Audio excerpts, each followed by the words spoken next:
Hey, good morning, good afternoon, good evening to everyone. Welcome to day 3 of the Gender, Nature and Climate Symposium. Just a kind reminder for those who would like to use the interpretation. We do have interpretation available for this day as well, and you can select your preferred language from the globe in the bottom of your screen. So for those who don't know me, my name is Enni Kallio. I am a program officer at IUCN working in the Global EbA Fund, which is one of the co-organizers of this symposium, together with our projects NAbSA, PODONG, and RISE. And I would also like to take this opportunity to thank our donors. So the Global Affairs Canada, International Climate Initiative of the German Ministry of Environment, Climate Action, Nature Conservation and Nuclear Safety, as well as the Government of Norway for their continued support for these different projects and the important work that, that we gather here today to discuss. So just as a recap, we have 2 inspiring days behind us and yet another exciting day in front of us. And I would like to start by refreshing our memories of what we discussed yesterday on day 2 of this symposium. So would like to put up the sketches from Maria from Visuality. She has been capturing our different sessions into beautiful arts. So just as a recap of what we were discussing yesterday, we started off with an introduction to the PODONG Initiative, an initiative that is co-designed and co-developed and co-led by Indigenous leaders and communities together with IUCN. In this session on intersectional struggles and resistance, we also learned about different aspects of intersectionality and how they shape practice on the ground. We often focus on youth in climate action, but in fact, elderly people are the ones who are most affected by climate change. And one of the speakers, Marcella, highlighted that aging is something that exacerbates all discriminations. And that's why it's also important to include elderly people in the discussions on climate action. Our speakers also highlighted that gender issues are very sensitive in many communities and that we need to bring men and women together to find common solutions rather than just focusing on the roles and tasks that divide us. For all of us who work in the context of climate and gender, which I assume is most people on this symposium, on this call today, the message was very clear. We don't need any more designing projects and programs from the desk. We need to respond to the priorities and the needs at the local level. We need to also have a two-way dialogue with the donors, so that the communities are not just at the receiving end of climate action, but also play a key role in educating the donors of what works for them. We were also reminded about the importance of communities of practice, not just in theory, but to learn from one another and to learn what we have done, what has worked and what doesn't work. So sharing what we are also doing today. The session on intersectional struggles and resistance, it was concluded with a call to work together across sectors and struggles. We highlighted that we should never feel like we are on our own in our struggles. Then the next session, we looked at frameworks, tools, and practices. And we had presenters showcasing the different projects that they're implementing on the ground. We learned about how projects are using visual tools such as drawing and photography to work with communities as a means to reflect and understand the existing context, and also allowing communities to see for themselves rather than preaching what the realities are for them. Throughout the discussions, the speakers also highlighted the importance of engaging men in the communities, and particularly the importance of positive masculinity and identifying and promoting men's positive behaviors. And this came up from many of the speakers in the discussion. We also learned about how projects are bridging the gaps between policy and practice using innovative tools like knowledge caravans to raise awareness, but also to collect knowledge from the local context. And then finally, we learned about the different tools, practices, but we also learned about the personal experiences of our speakers. And it was a good reminder to us that we are indeed all people working behind these projects, and we all bring our own experience to the table. So that's just to recap what was discussed yesterday. I hope we will have another exciting discussion today and beautiful art going forward as well. So with this, I'm going to shift gears towards the agenda today. So today we will be focusing on building movements and future pathways. We will start with a session looking at financing, unpacking how shifting power and resources could be done in practice. And then in session 6, we will be looking at how do we move from projects to movements? How do we evolve local projects into broader movements? And then finally, we have a session for all of you. So we hope you will stay. I think this is a session that has been asked a lot about in the past 3 days. So we want to break out into smaller groups to facilitate further discussion, for all of us to share what has inspired us most in this symposium, and then think about how do we take some of the ideas that we have gained forward as well. So I think with this, before starting with the first session, like on the other days, we'll briefly travel to Kenya and kick off the day with a video from Plan International on their conservation and sustainable management of coastal and marine ecosystems project. Mwanzo kama unapanda mti, nikwambie siri, kama unapanda mti, usipande mti kama umekasirika hautashika. Ukipanda mti, kuwa na furaha, ujue huu mti na upanda na furaha yangu yote, na utakuwa kwa hali nzuri, na utakuwa mtu wa usawa. Utaona hiyo miti inanawi, umeubeba kama mtoto wako. Ni wa Matilde, Madam Sante. Open Madam Sante. Mungu anipatie nguvu zote mimi. Takuwa kama amekatililiwa menza. A great woman, yani nalinda msitu kabisa kabisa. Wamama kama mlikuwa hamuwaonyeshi, babu zetu walienda. Wale walikuwa wakifanya mila. Baba zetu walienda. Ni ile mila tena irudi. Ikirudi ile mila tena sasa, msitu wetu nao utarudi. Ni baraka, ni baraka. Ni baraka, ni baraka. Ni baraka, ni baraka. Ni baraka, ni baraka.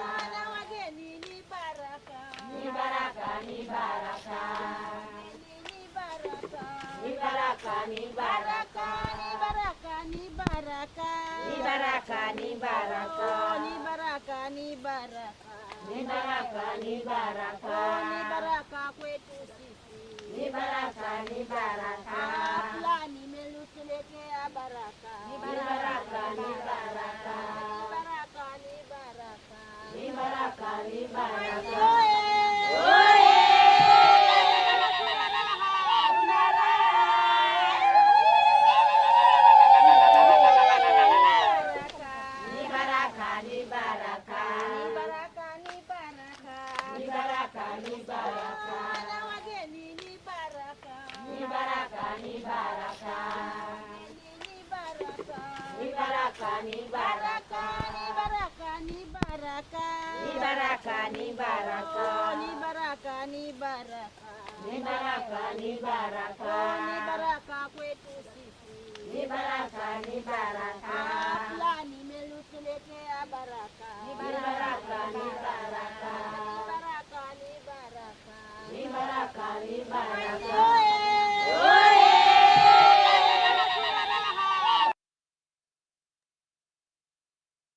Amazing.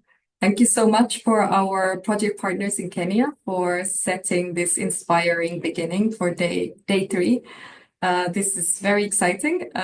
So I think Without further ado, just audience reminders, you can use the chat.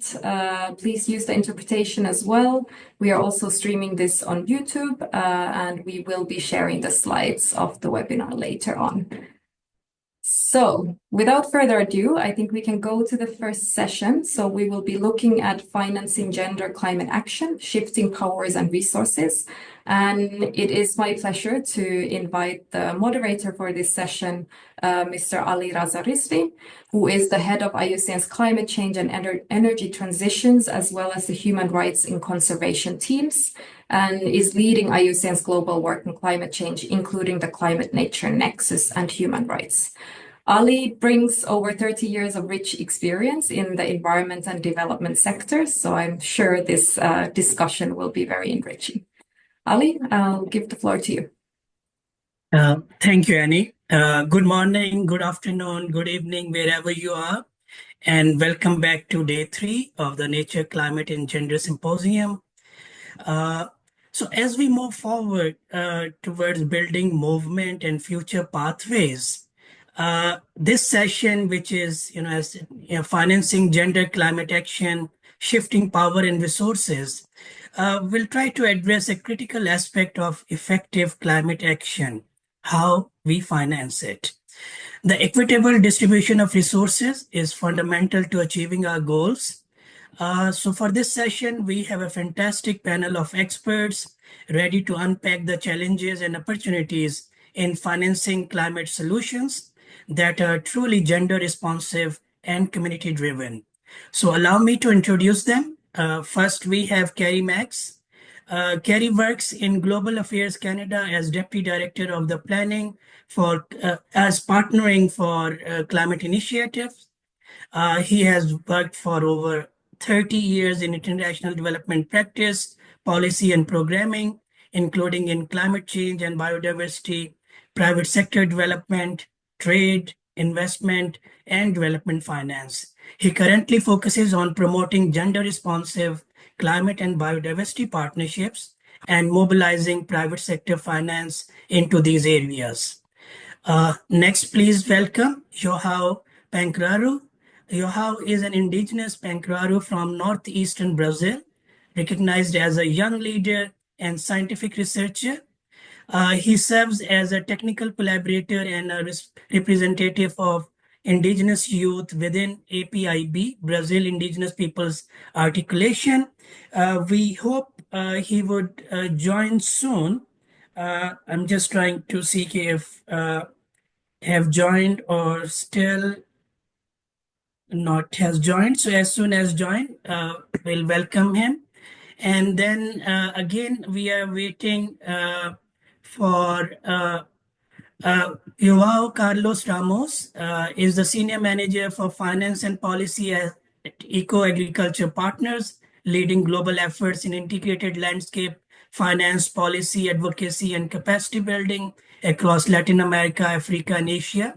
He also plays a core a role in the 1,000 Landscape for 1 Billion People initiative, developing tools, financial mechanisms, and monitoring and evaluation systems. And completing our panel, we have Veronica Zubia. Veronica is part of UNEP Finance Initiative Social and Human Rights team and leads initiative to advance just transition finance in Latin America and the Caribbean. Her expertise in just transition and business and human rights stem from previous roles at the UN Office of the High Commissioner for Human Rights and the Chilean government, where she supported the integration of human rights standards into public policies and business activities. So team, just let me know when our other 2 panelists join. So this session will explore how current financial systems can often reinforce inequalities and crucially highlight alternatives that can redistribute power and genuinely center frontline leadership. We aim to analyze systematic barriers, showcase inclusive approaches, promote alternative models, and identify strategies for shifting resources equitably. So during this panel discussion, we invite you to submit question via the question and answer chat box. Our panelists will do their best to respond to this question in the chat box after the discussion. Okay, again, I'm looking for my chat also so that I know when the all panelists join. So to kickstart the discussion and delve deeper into these critical issues, I would like to turn to our first panelist. Carrie, from your perspective at Global Affairs Canada Partnering for Climate Initiative, what are the different stakeholders' objectives we need to better understand to bring together nature finance partnership? So over to you, Carrie. Thank you, Ali. I'm coming through okay? Yes. Okay. So let me just take a quick moment to set the stage, including through introducing what we tried to do on Partnering for Climate. We all know on this call that we absolutely need to leverage all sources of domestic government, private sector, philanthropic, and both traditional and non-traditional donor finance. If we are going to get anywhere close to the volume of finance needed to take full advantage of what nature-based solutions and ecosystem solutions may have to offer, and also to address growing needs in the face of the various crises and opportunities that local communities face. So in the case of Canada, in the previous climate commitment we made, the current one that we made, we realized that there was a missing gap for Canadian civil society organizations to work together with local communities and local partners to address to provide support for nature-based solutions, but that were also, according to Canada's Feminist International Assistance Policy, gender inclusive and inclusive of Indigenous peoples. So that was one way of trying to bring these together. Let's go to the point of what are the different stakeholder objectives. We need to start first and foremost with local communities and their objectives. Their ownership and commitment to these partnerships are paramount.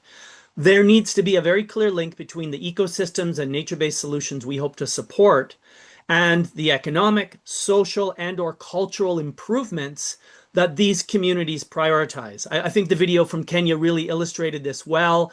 The tree planting that would provide, economic benefits, that would provide ecological benefits, also provided a viable future for children. So this was a really good connection between what those communities were hoping for and what this project could do. But we're also dealing with donors. And for those of you who have dealt with us, we're fickle. We've got a variety of potential different objectives. They could range from, the core poverty reduction, sustainable development goals, climate change, biodiversity conservation, gender equality, a focus on Indigenous communities. But they could also shift towards trade and value chains, or increasingly, as we're seeing across the world, having to have an alignment with something that shows that there's an impact domestically in addressing our interests. Then we've got our potential private sector partners, and these are really the ones that we need to figure out how best to help leverage and mobilize. And we have to remember, they need to see an economic return on their investments. They may be, hopefully, also committed to development objectives, but the bottom line is their bottom line. If there's no profitable opportunity in terms of the value chains they're supporting, the nature-based goods and services that are supporting, or through associated carbon or biodiversity credits, then their objectives aren't being met. All of this, of course, has to align with municipal, regional, and national development priorities to ensure that the support of local authorities is secured. And anyone who's worked in developing countries cannot underestimate the importance of making sure the local authorities are online. And then just to take a little bit of a pivot, just a reminder that objectives aren't just in terms of results. There are also different objectives in terms of processes, in terms of way of operating, in terms of timelines. And we'll come back to this in terms of those challenges. But, we have to remember that private investors tend to have to make decisions very quickly. They may be very frustrated with donor timelines for making decisions. Donors may insist on project timelines of 2, 3, or 4 years that are way too short to achieve the results that local communities and private investors are looking to achieve. So there are these layers of objectives that we have to take into account when we're trying to address these. I'll leave it there, Ali. Thank you, Kerry, for pointing out these critical points. There are so many challenges, in the way of having these integrated approaches which work for all our stakeholders. As you rightly said, and that's very critical to note that, you know, by design integrating all these points into your objectives for funding and call for proposals, that's crucial. And I see that Canada, walking the talk in that way, call for proposal are so integrated. So that's, again, as you said, is the first step. But when you start working, there are challenges. And private sector, as you said, the return on investment is critical. So if they see it, whereas the donors' timeline are 4 to 5 years at most, or sometimes 7 years, but those objectives need to be integrated. And another critical point you said, and maybe we'll come back to that, Carrie, that at times results are important, but the processes are also so critical, which you said, maybe those could be the basis of course correction. Because we have seen this, for the last 30, 40 years, current model, is not maximizing on taxpayers' investments. So we need to change. So let's come back in the next round, how processes could be the basis of results and other. Thank you, Carrie. So I'll come back to you. I'm not sure our next Yahoo is having a problem. So let's come to you, Juan Carlos. Eco Agriculture has been implementing a project funded by the Global EbA Fund, looking at mobilizing finances for ecosystem-based adaptation through integrated landscape investment in Peru. And Johan, given your work grounded in systems thinking within integrated landscape finance, how can the emerging field of systematic finance, provide actionable insight to better integrate and accelerate investment in resilient landscape and nature-based solutions globally? So let's go from local to global. So over to you, Johan. Thank you, Ali. No, I think it's really building on the previous point made, which is when we think about investments and when we think about really making integrated and systemic change, we really can't just think about single solutions or single investments. And we need to really distinguish between kind of the impact investment space, the sustainable finance space, where we might looking at some incremental improvements from single sector approaches or just like project level approaches, into really thinking about what are the enabling conditions that are required. And this is where process comes in as a really important factor because, of course, there's spatial interdependencies that exist. And Sorry, Johan, can you speak a bit louder? Come to speaker. Sorry. Our interpreter's having some problem. Sure. No, just to make the point that there's important enabling conditions and processes that need to be in place. And basically critical to this is thinking about how can we develop really portfolios of projects and actions that are interdependent and interrelate amongst each other. So this really requires a lot of stakeholder engagement, partnership development, and really contextualizing longer term investment timelines. I think to the point that was made earlier, there are different mandates, different governance in different areas for donors, for investors, for the public sector. But without really making these come together, it's going to be really difficult to make the kind of changes that we're looking for. And that this really, I think, fundamentally goes to the idea that we need to think about how different land uses relate to each other. And then when we think about it kind of more in that context and beyond kind of the traditional ROI thinking, then spatial interdependencies and kind of the temporal nature of how these things interconnect between nature, infrastructure development, agriculture and environment, and all these things, it will actually allow us to plan and to invest much more effectively once we have that really clearly defined. But without that, it's really difficult because then we only have single sector solutions, capital, and the kinds of capital that are flowing are only available really for where risk is being mitigated, but without really thinking about risk in a more systemic way, it's going to be really difficult, I think, for us to make a lot of progress. So I think this growing movement around systemic investing provides a really interesting advance in how we think about investing into land use systems by really thinking more in terms of portfolios rather than just single investment solutions. Thank you. And again, very important points. We need to go beyond sectoral approaches. As you said, everything is interconnected, and also at landscape level, return on investment should not be the only thing, because so many things are interconnected, even for the bottom line and others. So that's critical, and we need to see. But again, it's so challenging because whatever donors and we all do, that's dependent on the funding windows, so changes there. But whatever we demonstrate on ground, that is just to demonstrate an initiative. It needs to be mainstreamed, and that's where I think the challenge comes, and your work could inform that processes and can be contributing factor to address going beyond sectoral levels, because then there are sector departments and how to break those silos. So that's where maybe planning commission or finance at an upper level, those things can be looked into.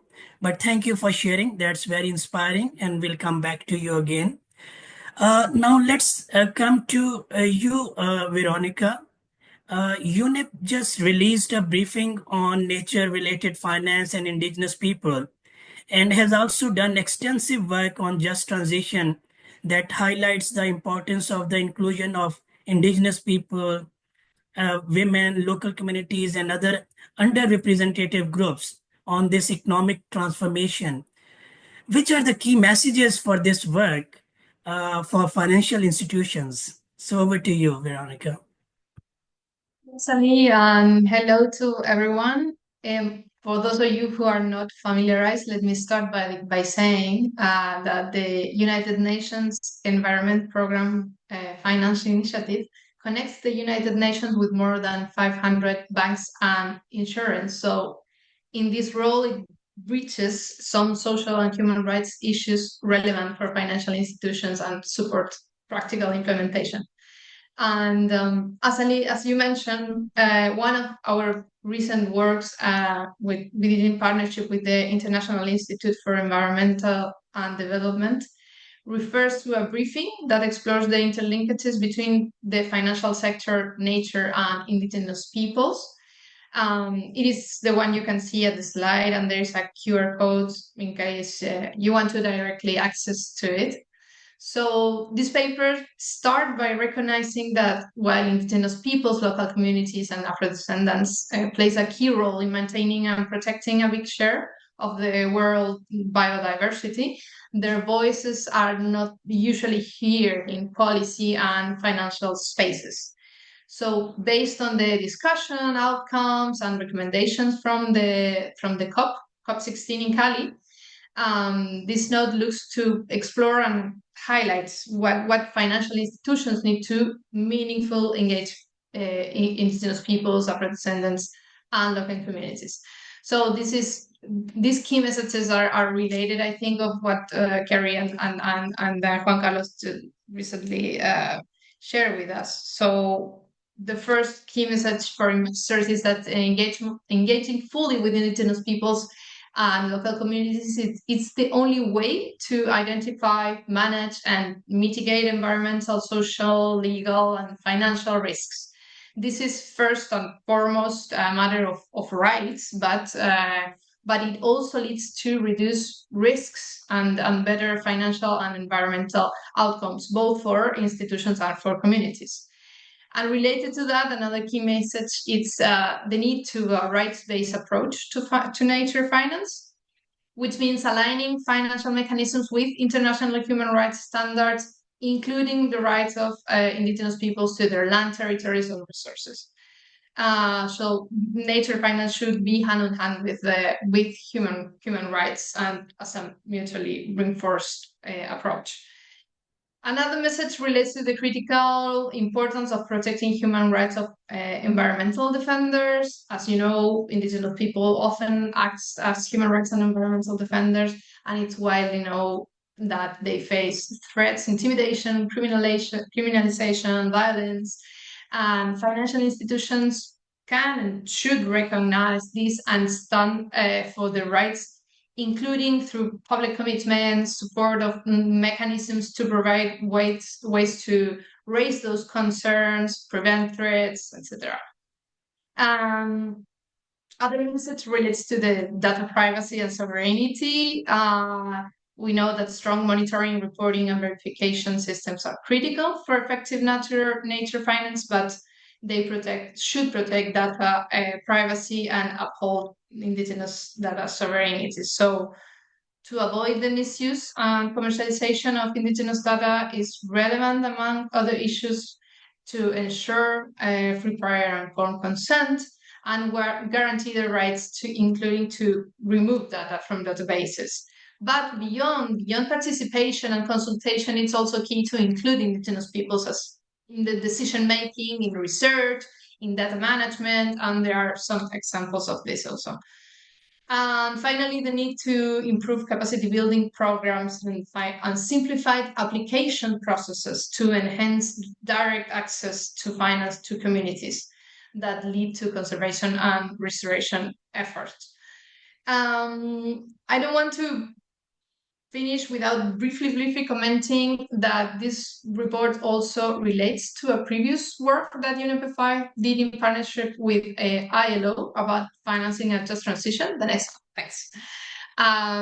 This one is a detailed guidance for banks and insurance companies on how to embed social considerations and human rights into climate action. So it's closely related. And in line with the report I just commented, this guide also stressed the key importance of engaging indigenous peoples, local communities, women, and all marginalized groups for climate action. Again, first, as a matter of respecting rights and avoid harm, but also as a key to incorporate their views on the needs, opportunities, and risk of climate action. Without the key message here is that without the meaningful participation of affected stakeholders, transition will not be just, and then transition itself is at risk because we know all the problems, litigation that could stop projects that are needed, are critically needed. So this is not a static project. We are currently conducting 2 more projects that build on this guide. A pilot project with a global outreach and a regional guidance focused in Latin America and the Caribbean, and both will deliver reports with case studies, recommendation, and insights. So you will hear from us again. I don't want to extend. I will also leave the QR code here and website if you want to explore further. But just to close, I want to highlight that by compiling and disseminating these guides, these messages and examples, UNEP aims to foster better engagement and partnership between all the groups affected by the transition.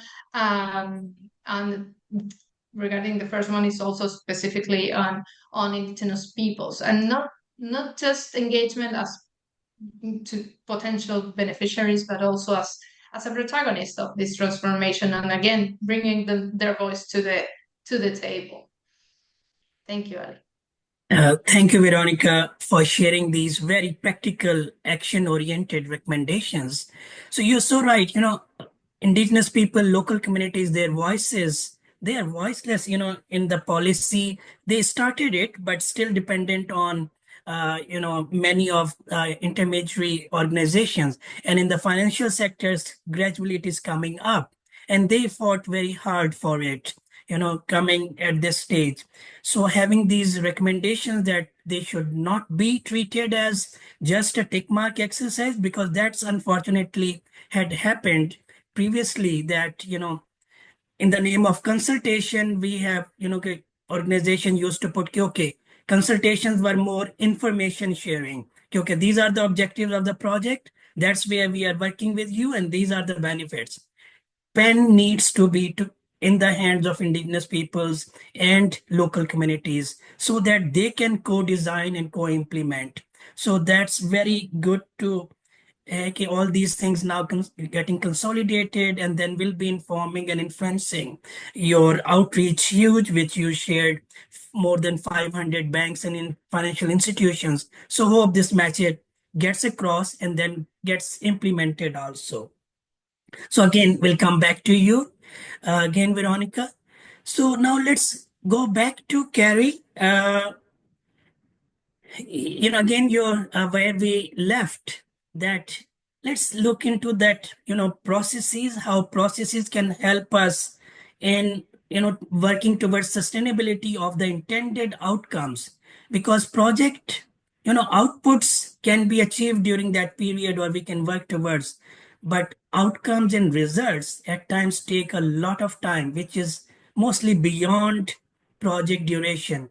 So how processes can be informed and strengthened so that the results and impacts can be worked over there. And then also, while you're sharing, what are the most common challenges you encountering in making this happen and prioritizing, working with diverse stakeholders, objective, and what strategies have proven most effective in overcoming these? So over to you, Carrie, for all these. Thanks, Ali. Let me build a little bit on the previous answers I provided with respect to three groups in particular, because these 3 days are focused on the inclusion agenda, and if one of the groups that you were trying to include didn't in fact include the private sector, but today we're addressing that, and it's a strange group to talk about in terms of inclusion. But coming back. As I said earlier, private sector investors need to see some pathway to profit from their support. But often, in addition to whatever they're choosing to do with the community, their success often requires, enabling changes that go beyond the scope of the project. So, for example, in Kenya, we are working with Plan International, the Jane Goodall Institute, and Cascadia Seaweed, a Canadian private sector company based in British Columbia that is trying to encourage seaweed market production and seaweed value chains. And so that project, in this particular case, they're a technical assistance provider. They're not there as an investor, but were they to be invited to come alongside as an investor, and they're quite keen on doing that if there's another phase, they would need to see, of course, both a pathway to a return on their investment, but we would have to find ways of working with local governments, regional governments, and in fact, international trade structures to make sure that the seaweed that's being produced have viable markets. So that's sort of a little bit of a shift in terms of processes, but also in terms of processes. Each of these interactions requires a tailored approach to engaging with these groups. We all know, I think, from our experience that there can be a real culture clash between local NGOs, between some donors, and private sector companies that are looking for profit. So figuring out a way of finding the intersecting areas of interest can be quite useful there. One of the approaches we have in Canada is the use of repayable contributions. So we can enter into a relationship with a private sector investor and say, because you are going to drive development objectives, we will provide finance for you to do that. But if that translates into the profit you expect, you will repay that. So that's kind of a process commentary. And then the other two groups that are very, very important that you've already given good coverage to over the last couple of days: Indigenous communities, where we know that first and foremost they need to be recognized and heard, have their traditional knowledge and experiences valued, and be directly included in all phases of the project, including planning, implementation, and evaluation. And that's a major process change for many of us.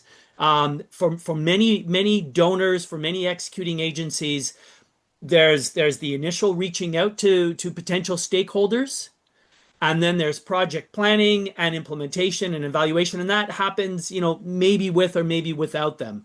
We need to figure out a way of true inclusion and engagement across the board. Same applies to women's groups. Especially where women's groups and women are living in countries and in contexts where their voices and their leadership are not normally engaged or are explicitly prohibited. And here again, as with Indigenous communities, many women have unique perspectives on the lands and waters on which they depend for their household well-being and for their livelihoods. But beyond specific nature-based solutions that we're promoting, there are also discriminatory power dynamics that may impact these women and, in fact, the men that they're working with and with as well. That could really undermine the success of the project. So, for example, across our Partnering for Climate portfolio, in many of our countries, including, for example, in Zimbabwe, many of our projects include dedicated efforts to raise awareness of and reduce gender-based violence. And in fact, in Zimbabwe, this has been very successful and has led to more successful results across the project objectives. So these are viable and useful investments that both address women's issues of gender equality, but also are key to the success of projects. And then the last point on maybe it's not so process, but the really fundamental enablers of success in these projects, especially for Indigenous groups and women and other marginalized groups, ethnic groups, LGBTQI, sometimes the elderly, if they don't have access and to ownership and control over land and economic assets, especially if we're talking about nature-based solutions, then all of the leadership training and capacity building efforts we provide, it simply can't go very far because there's no secure and long-term basis for them to translate that into concrete outcomes. So I'll leave it there. Thank you, Kerry. Again, very important points, and it's a major shift in the paradigm shift what you are sharing in the processes and all this, because we have seen over the last few decades that so much importance has been given on the designed outputs and outcomes, and then evaluation had been used to be done, and still in many cases is done. Okay, what was to be achieved and what was the budget and how that was done. So your processes, okay, donors also learning, okay, you need to do participatory monitoring and evaluation with all the stakeholders, whether things are working or not, and giving, because that's empowerment. When they see they are not just traditional beneficiaries and okay, you are getting it, they are part of the decision maker. They women are taking lead and other than moving forward. And you're also, that's again very important point, and for all of us, at times we jump into capacity building and all those things, whether that capacity and skills will be applicable, where do they have those ownership and the mandate to change things on ground. So that's again very critical, because at times we think our responsibility is just to build, have few workshops, capacity building, and then we tick mark all those things. Okay, local institutions develop. It does not happen. That working in a vacuum will not take us forward. So if those communities are empowered enough to take decision from land management and other aspects on ground, so that's critical. Thanks, Kerry. We'll see if we have time. Again, we'll come back to you. Okay, now let's go to Juan Carlos. You shared about landscape and the local empowerment. So again, linked to what Kerry was just sharing, what are the key leverage points within the process of mobilizing nature finance that, if addressed properly, would yield the most significant breakthroughs in attracting and deploying capital at scale? So going again, scaling up, that's always a challenge. So over to you, Juan. Thank you, Ali. Yeah, no, I think one of the key points when we're thinking about nature finance, remembering that we're focusing on the impacts themselves rather than just the mobilization of capital, is that we need to be aware of kind of how these kinds of finance, how kinds of investments are interconnecting, And because of this, I think we need to really shift into thinking about speaking in terms of costs, speaking in terms of risks. This and is interpreter. particularly Please tell him to here, speak more into the microphone, to speak up, the please. increasing costs of not managing Uh, nature. Johan, can you speak up a bit? Our Yeah, sure. interpreters having issues. Okay. No, just to say that we need to really shift in terms of the language of what we use for nature finance to really speak more effectively around the economic costs and the increased systemic risks we have, and how those impact different sectors over time. So water is a very clear one. And so making the case of fiscal dependencies, fiscal losses, infrastructure risks are really essential to really shift the conversation on how we can fund different kinds of components, and how we really can perceive what nature finance does over time and not just as specific point solutions. So I think that's a really important one, that when we're thinking about orchestrating capital rather than just mobilizing it, that really implies thinking about really the complexity and the ambition. And so I often go back to really saying that we need to really spatially orient what that looks like. When we're talking about infrastructure investments at scale, project finance, these can't be seen separate from conservation. These can't be seen separate from ecosystem flows, and they need to be connected as much as possible to really understand what risk for your infrastructure even looks like from a private investment perspective. If you're looking at something that's very water intensive, when you're looking at utilities, when you're looking at hydropower, these are entirely dependent, and the entire business model is nature. And so when you're thinking about nature finance, it's no longer a cost as something separate. Sorry, the better way of saying that is it's a direct business cost to your operations, and it is no longer a nice thing to do in your CSR model. And this extends quite a bit with the government as well, because when you're thinking about long-term provision of services to your population, then it is no longer also just like a small aspect of this is an externality or something that inhibits my economic growth, versus this is actually a resilience builder. This is actually a way for me to mitigate long-term risks on water, long-term risks on availability of different kinds of services. So within this, the leverage points that I see that are really clear is really generating the right kind of information to inform that appropriately, thinking about how you really connect risks across sectors more effectively, and what that looks like in terms of costs. And so when we're looking at economic tools, one of the ones that we use very strongly in the project we had was an expanded cost benefit analysis to really describe not just traditional cost benefit, but what does cost benefit look like over time when you're really integrating these variables. And one of the key tensions often is agriculture conservation, but particularly infrastructure development. All regional governments, all governments tend to have very important infrastructure plans, which are often considered good and proxies of development. But when we're really thinking about nature finance, a lot of it should be avoided and preventive loss. And so really integrating that into the economic tools. BioFin already has kind of a set of how they do this at the national level. But I think it needs to be a lot more preventive and really integrated within processes, which unfortunately we don't have very well. So within that, mapping out and leveraging financial mechanisms that already exist actually, and how to connect them more effectively, is often kind of a better way, because creating new mechanisms is quite complex. And so building off of those existing platforms, building off of those existing instruments is essential. And then really thinking about diagnosing gaps and barriers within those mechanisms, what can make them work most effectively. You know, we have a lot of fiscal transfers in most countries. You have a lot of,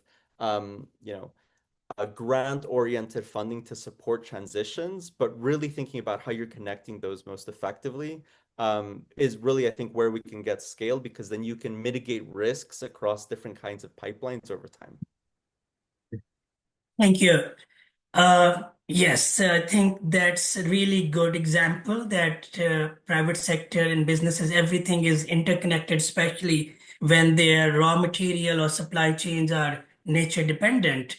So that's where, water supply or their whole supply chain can get impacted. So it's a purely economic argument But as you said, can return on and cost benefit analysis, we need to further integrate it, not just from the point of view of that entity, but broader level, so that this argument can help in making the right investment. And I believe then all stakeholders need to be connected, because some will have the mandate to work on the supply chain and some would be working with overall infrastructure in that area, so that flood management or other aspects and those can be addressed. So thank you.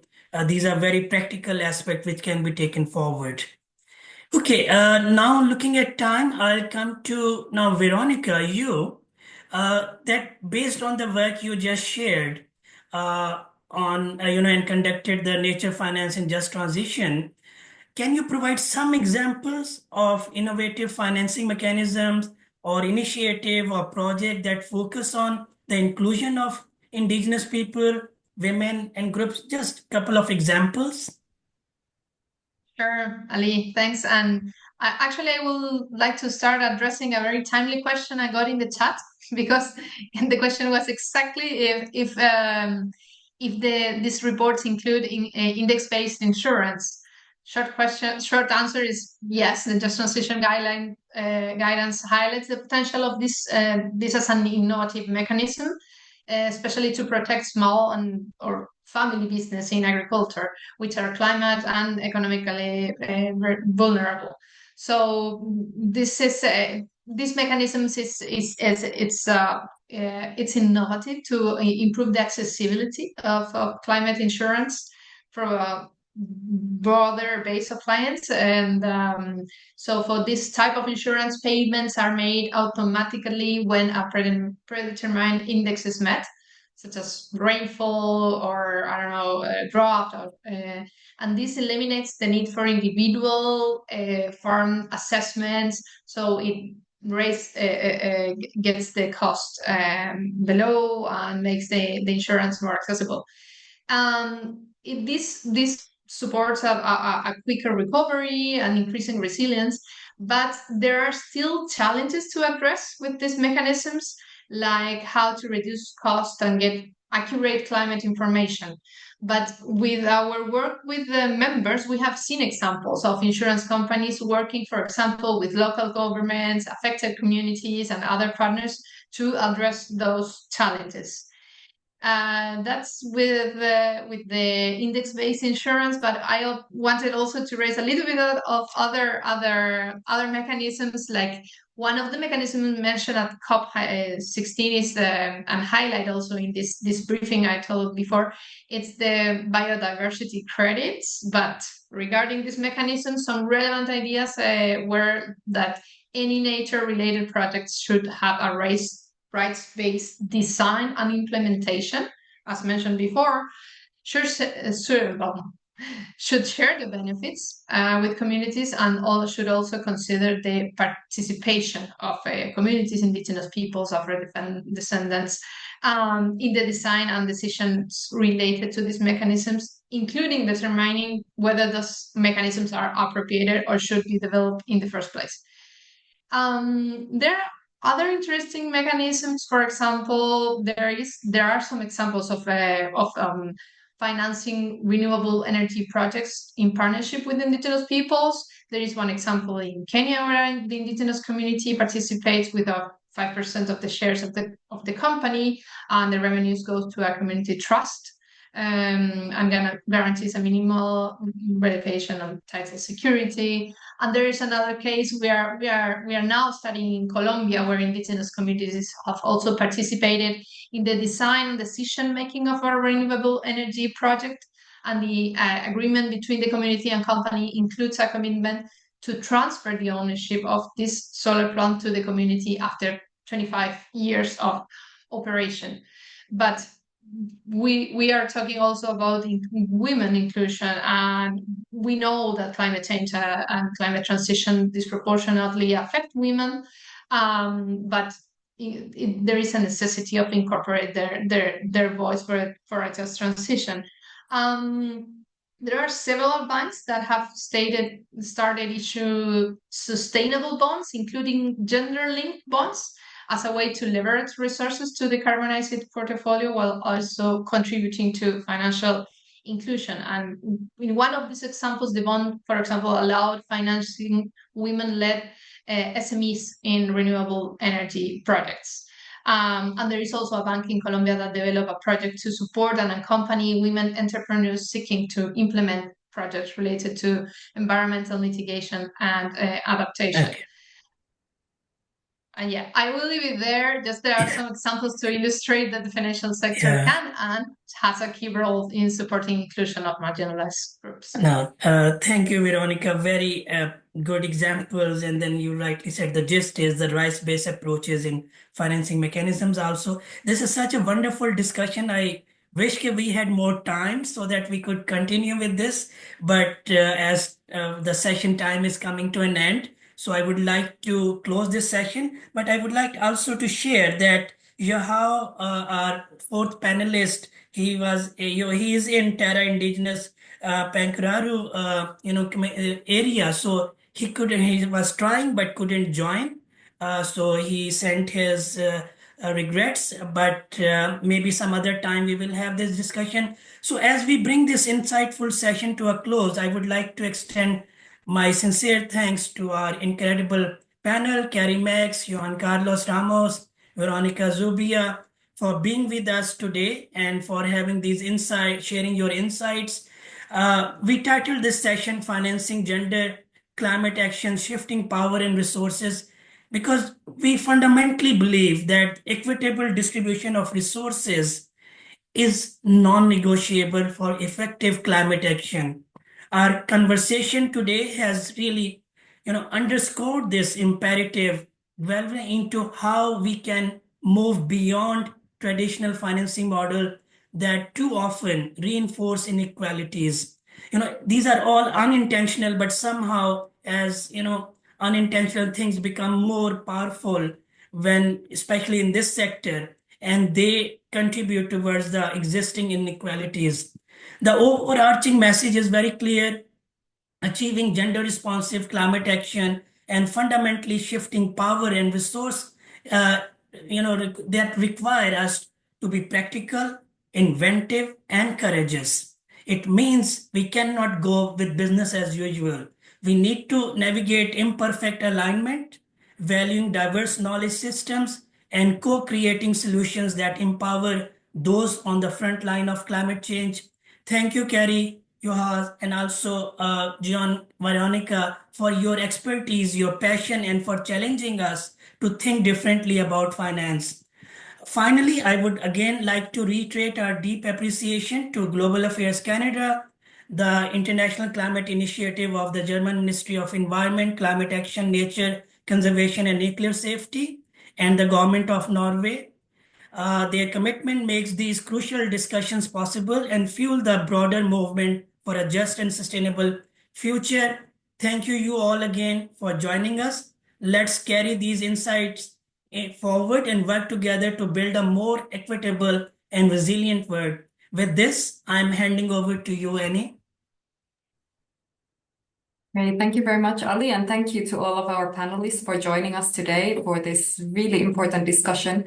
I see that this also did spark some discussions in the chat, which is great. So please, for all the participants, please do continue discussing in the chat as you wish. I just want to also remind, if you want to send questions through the Q&A, then our panelists can also answer those questions in writing to you. So please do use the Q&A function in Zoom as well to send your questions.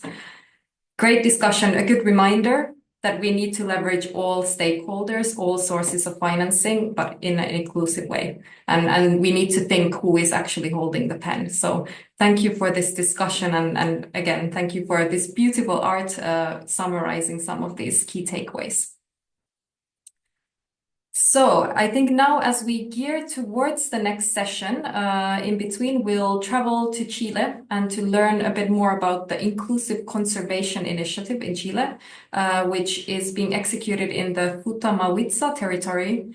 And this initiative has contributed to securing co-governance agreement between the indigenous Mapuche peoples and the government of Chile in the territories. So I hope this video will show you how this has been done. Hoy nos encontramos en el Parque Nacional Villarrica, en el sector Puesto Today we are at the Villarrica Natural Park and the Colarín sector, the Curaregüe territory in Mapuche language. And we are going to set up a dialogue panel for the co-governance of the national park together with the Department of Motorways of Chile. Today is a turning point in the agreements and the dialogue and the improvements and the commitments that the institutions can achieve with the indigenous peoples. The Governance Council is a participatory mechanism of Mapuche communities and indigenous peoples in the decision-making process on the national park. Los acuerdos son cuidar y proteger nuestro medio ambiente. That we will be taking care of our own environment. We need it to be looked after by ourselves, and today we believe that this once again is going to belong to us. We are at a national park which is not the subject of many actions for preservation, and we believe that with this agreement management can be improved, and also the role of the Mapuches. Nothing like this has been seen before. We always wanted to have this space of dialogue, but we didn't have the opportunity before. One of the messages we want to transmit is that the communities and peoples improve the way towards the recognition of their rights. These are the places where our most important landmarks are placed and where we get our traditional remedies, and we really wanted to take part in the decision making on the territory. Great, thank you for this inspiring message from Chile. Really, I think one of the things that drew to me was that these indigenous peoples really have always wanted to have this space. I think the question is, how do we provide those spaces to then also meaningfully engage with indigenous peoples when we go forward in the discussions? With that said, we're going to move into the next session, from projects to movements. And this session will be moderated by Anita Tech, one of my colleagues who is a Maya Yucatec leader from Belize.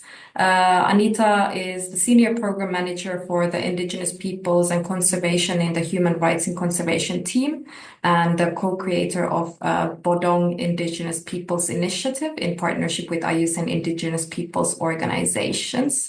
So it's my pleasure to welcome Anita to moderate the next session. Anita, the floor is yours.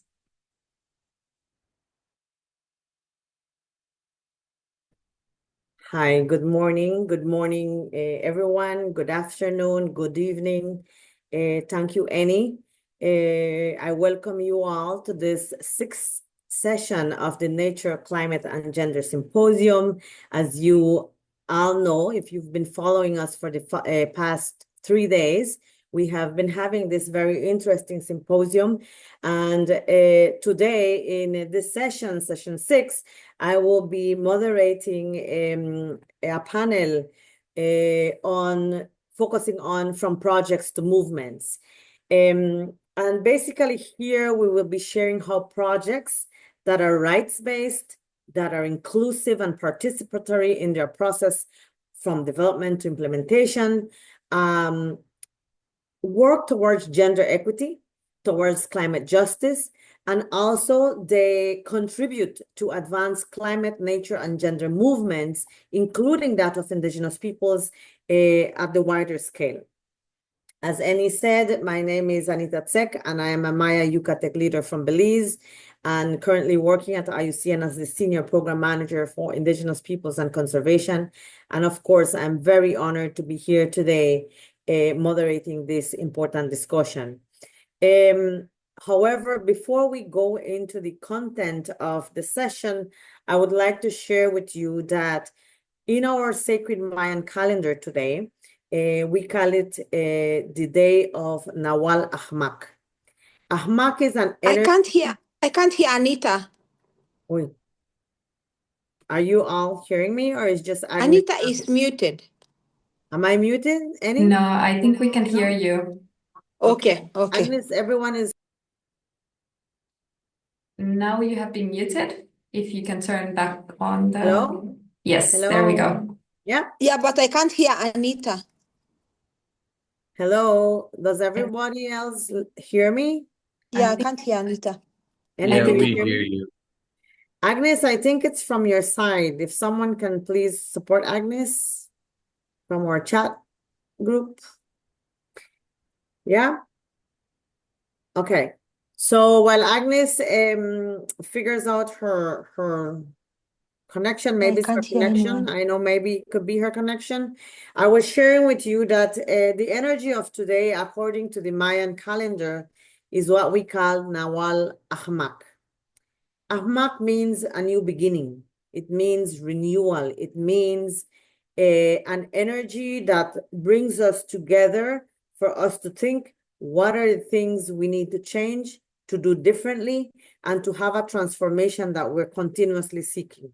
So when we do that reflection on the calendar today, for us, it's no coincidence then that we're here on the third day of the symposium, where we have had discussions that are now leading us to, so what? What next? What do we do differently? Okay? Today, for the conversation from projects to movements, really what we're looking at is how the work that we're doing through projects on the ground can contribute to wider movements of women, of climate change, of nature, of indigenous peoples, etc. We have a remarkable panel of key thinkers who includes in this panel grassroots leaders and community organizers. We have technical experts and NGOs. Each of them are bringing invaluable perspectives to this conversation. And so it is my pleasure to introduce them to you. I'm just going to do a sound check. Is Agnes hearing me now? Just because she's also one of our panelists today. And she's the first. Yes, I can hear you now. Good. Thank you, Anita. Okay, Agnes. So our first speaker is the one that was unable to hear me just now, and that is Agnes, my sister, indigenous Maasai sister from Kenya. And Agnes is the executive director and founder. Agnes, please excuse me if I cannot pronounce properly the name of your organization, Ila Ramata Community Concerns from Kajiado in Kenya. I have had the opportunity to visit this very important organization and her community. She holds a bachelor's degree in communications and community development from Daystar University and a master's degree in rural sociology and community development, as well as a postgraduate certificate in international development from Brigham University. Agnes is very experienced with work on the ground for over 17 years, working with communities in Kenya. We then have Zahid Amin, who joins us from Uttaran, a social development organization from Bangladesh. Welcome, Zahid. I'm very happy to see that you're here. At some point in hopefully my career, I will make it to Bangladesh. I think you saw yesterday our PODONG launch, and PODONG comes from the Marmar language of Bangladesh. So I'm happy to now have a panelist from Bangladesh. And he is the head of program and works on disaster risk management, on water governance and climate change adaptation strategies, and also is leading projects and building partnerships using grounded community-led approaches. He led the formation of the Youth Pani community, mobilizing youth to advocate for participatory water governance and the integration of indigenous knowledge in managing tidal rivers in Bangladesh. So he has done a vast work at the community level, integrating their knowledge, their governance. So we welcome Zahid to this panel. Then we have Flora. I see Flora. Please excuse me if I cannot pronounce your name properly. I have practiced. I will try my best. Flora Adijatu Poponi. She is a lawyer and a human rights activist working as an advocate at INADES Formation in Togo, a Pan-African organization specializing in supporting the economic and social development of rural communities. She has over 10 years of experience in civil society involvement in social justice, gender equality, and sustainable development. She's also responsible for gender and inclusion. She coordinates for the Feminist Climate Action in West Africa project, which supports women and communities in restoring mangrove ecosystems in Togo. And to complete our panel, we have Rod Brown. He is a senior director at Conservation International. Welcome, Rod. He leads the organization's effort on coastal climate adaptation, leading a team of engineers and scientists developing hybrid or green-gray infrastructure solutions to fundamentally transform coastal infrastructure. Rod also leads the insurance program to generate investment in blue carbon economy restoration to reduce flood risk. Rod, I have to speak to you because my community, I'm from the west of Belize, and we're flooding every year. I've lost my home a couple times, and they say communities need to build resilience. Now I'm wondering what resilience will mean for my community still. In this dialogue, as I mentioned before, it is very important that we have these reflections from the ground. We look at what these experts, these leaders, these panelists have been doing, and how when projects are designed with integrity, with real rights-based approaches, with inclusivity and accountability, they really become the catalysts for change. They become the catalysts for the broader social movements, amplifying the voices, the rights, and the priorities of actions of Indigenous peoples, advancing climate, nature, and gender justice. These are not isolated efforts. We will see from the experience on the ground that they are seeds of systemic change. This is what I want to call them instead of just projects. Seeds of systemic change that we need, that is going to happen through a long-term process to ensure that we're building lasting movements that reshape the shared future that we have. So today we will be using a storytelling methodology to work with our panelists and to ask them to share the stories that they have been driving, contributing to the impactful social movements and changes that they're seeing on the ground. So to begin, we will have Agnes. And Agnes, we know that you're doing work on gender and climate change on the ground. This has been your passion for a long time, and you're doing this especially with pastoralist women and how they are affected by climate change and what solutions can be offered to ease their burdens. Please tell us how the projects that you work on, that you lead with these women, help build momentum to the wider movement of pastoralist women in Kenya. We would be very delighted, Agnes, if you can please share these experiences from the ground. So please go ahead and tell us your story. Agnes, the word is yours.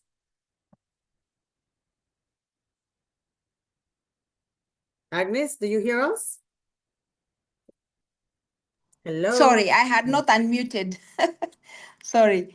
Good afternoon, good evening, everybody, wherever you are. My name is Agnes Leina, as you've been told, and I work for an organization called Ilaramatak. Anita, you pronounced it very well. Community concerns. Ilaramatak is a Maasai word meaning pastoralists, and it means caregivers or caretakers of livestock. And in our case, as an organization, we are not just caretakers of livestock, but we are caretakers also of human beings as well as nature. So we work with women and girls specifically. Of course, we also include male champions in our organization, but our focus is zoomed in. We zoom in women and girls. And in terms of gender and climate change, I can tell you for sure women are affected most, and girls are also affected most. I can just give us a small example of how, as pastoralist women, how we are affected. And may I please switch off my video so that my voice is louder. So I just want to say that pastoralist women are affected in a very unique way by climate change. As pastoralists, we take care of goats, cows, livestock in general. And that is our main livelihood. That's our mainstay. That's our moving bank. That's what we usually say. It's our mobile bank. And we move from place to place in search of green grass for our livestock. And when our livestock are healthy, then we are also healthy as human beings. So what does that mean? It means during drought, which is exacerbated by climate change, the animals will be moved far, in search of maybe livestock from many far off places. And that means women will be left behind with no food and with no water. And so during drought, women are affected. We work with young women, and young women need, as may know, with their children, and even some of them being pregnant, may need very highly nutritious food. And definitely during that particular period, that kind of nutrition will be missing. So pastoralist women are affected by drought in a big way. As I said, they are the nurturers of society and nurturers of our animals. So during drought, we walk many, many kilometers to look for water. I can even give an example of my own self. I could walk for 4 kilometers one way, for 4 hours, one way to fetch water and back. So that means 8 hours. And when the water even gets farther, because we dig our wells to get water from the rivers, and the rivers are most of the time they are seasonal rivers. And then you have to walk even farther to get water. And the same case happens to fetch firewood, because we have to, as women and girls, we have to provide fuel for our communities. And drought affects us more than it affects anybody else in that in the society.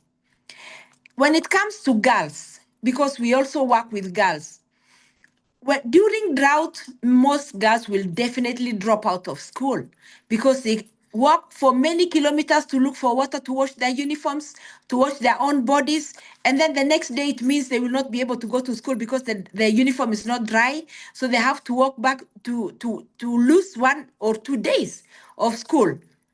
And then we have seen, even in our own projects, in our programs, that during that kind of drought, most girls will drop out of school.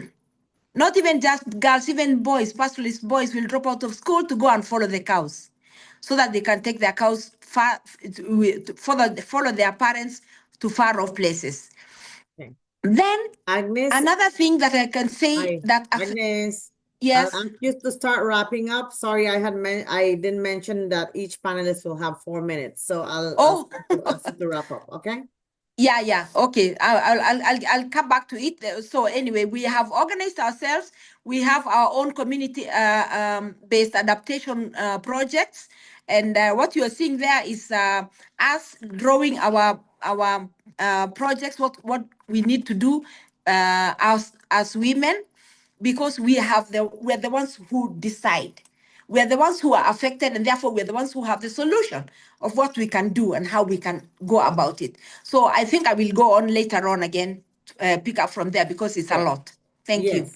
Thank you so much, Agnes. I know you're passionate about the work that you do, and that you've been doing work on climate change and water access, on rights of Indigenous Maasai women and pastoralists. So thank you for sharing that first part of your story. We will move now to Zahid. Zahid, we know that Uttaran, together with both ends, is implementing a global EbA funded project in Southwest Bangladesh, developing a people's plan for tidal river management to be able to restore a degraded river ecosystem that is resulting in months of waterlogging for communities every year. Please tell us more about the story from the community. What is this people's plan? Why are you mobilizing the people in the river basin for community-based tidal river management? Welcome, Zahid. Thank you so much, Anita. Hi, everyone. I'm Zahid, and the story is the same place where I was born. So I do have only 4 minutes, so I was planning to start the story 300 years back from now, but I'm gonna start from the 1960s. But before that, I'm gonna start with this one line. Just that the movements are not born out of project offices. It's born from sufferings and necessities of people, and it's born from the deep-rooted community's knowledge. And the question you have asked needs a background story that goes back at least for now till 1960s, when Bangladesh was still part of East Pakistan. And it was time there was the Green Revolution going on, and that former government embraced that idea. And with the Dutch pulled the system, and I think there was finance from the US money. They implemented one of the largest projects in Bangladesh called the Coastal Embankment Project, with miles and kilometers, hundreds of kilometers of embankments, dikes, sluice gates, and all. The promise was very simple. The promise was that now, because you have permanent dikes around your river and the coast, around the sea, you can now have a converted freshwater zone from a tidal floodplain, which used to be delta, and you can do 3 crops a year, and there will be no flooding. And that was the promise. But the promise didn't go like that, especially where I'm from. It was catastrophic. This pulled the system, completely cut off these tidal rivers from its floodplains. Delta, Bangladesh is one of the largest delta in the world, the largest delta. And this tidal rivers does not have any upstream flow. So the water comes from the sea all the way about 150 to 200 kilometers inland. So that was, and they were carrying sediments and flooding the floodplains. But they was cut off, and within 20 years or 2 decades, because the sediments couldn't go anywhere, it sat on the riverbed, and the rivers got silted. Sluice gates got clogged, and you can see some in the pictures how the rivers now looks like, and what happened at the time. Of course, this led to a complete collapse of the ecosystem. There was the biodiversity significantly reduced. Dolphins that we had was gone locally, and communities could no longer grow food. So the promise was 3 crops. Now there was almost no crops. And apart from that, there was diseases, because once the monsoon water came in, it couldn't go out from the polders. So the land was separated from the river, and the channels were clogged by sediments, including the river. So whatever rain we had, and Bangladesh, it rains really high, right? So it couldn't go up. So people stayed in this rainwater for 6 to 8 months. And from 1 crop, the promise was 3 crops, it was 0 crops. And then there was starting of migration at the time. And worst of all, this was a recurring event. This was normal. This was happening every year. And every year NGOs were coming with aids and relief, but no one was talking about a permanent solution. And people protested. They started discussing about it, but no one cared until there was a turning point. It was in 1997 in one of the floodplain, where after years of state inaction, the community took matters in their own hand. And you can see that in the picture on in the presentation, that they cut open the embankment, they breached the embankment, and then they reconnected the river with the tidal floodplain. And the result was, it was a miracle. And the floodplain started getting high because the sediment started settling down. And with the backwash, the river was naturally being dredged. And so the land rose. At the same time, the rivers got much deeper. And then the crops started coming back.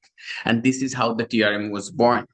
But this act of defiance wasn't welcome. There was government responded with repression. There was criminal cases filed against villagers. There was police crackdown. There was community leaders harassed, and they were accused of vandalism and destroying government property. But of course, people did not break down, and that was the time when we, as an organizations globally, both ends coming in, that there should be a need to support these people, and this gave rise to a committee called Pani Committee, which is basically translates to water committee. It was a committee of farmers, fishermen, women, youths, landless people, those who suffered. I thank you for the time reminder. But at the time, ADB was financing a big project, and people protested, saying that ADB, the idea you're proposing is wrong, and you need to do an EIA. And at the time, under severe pressure, ADB couldn't ignore that, and they started doing the EIA and found that the people's plan of the alternative way of they were thinking, the TRM, was the best solution. And now, after 3 decades, there are 13 rivers that are dying. And with the global EbA Fund, we are supporting the communities to make their plan to revive 2 rivers, the Betna and the Morichap River in the southwest Bangladesh. And so the idea is the communities sit together, they write down the plans, they chalk out, identify the floodplains, the rivers they're going to work with, how they're going to connect it, and then we note it down and we come back and gives it a scientific validation, because that was always the argument from large-scale funders, that this does not have a scientific validation. And so the people's plans are now being translated to have scientific validation. Not just that, they're also designing their own governance plan as well. So from identifying how they're going to fix their rivers, then identifying how they're going to do the governance. And then the third phase, they're also engaging with funders directly to finance those plans. So an alternative mechanism of people's plan.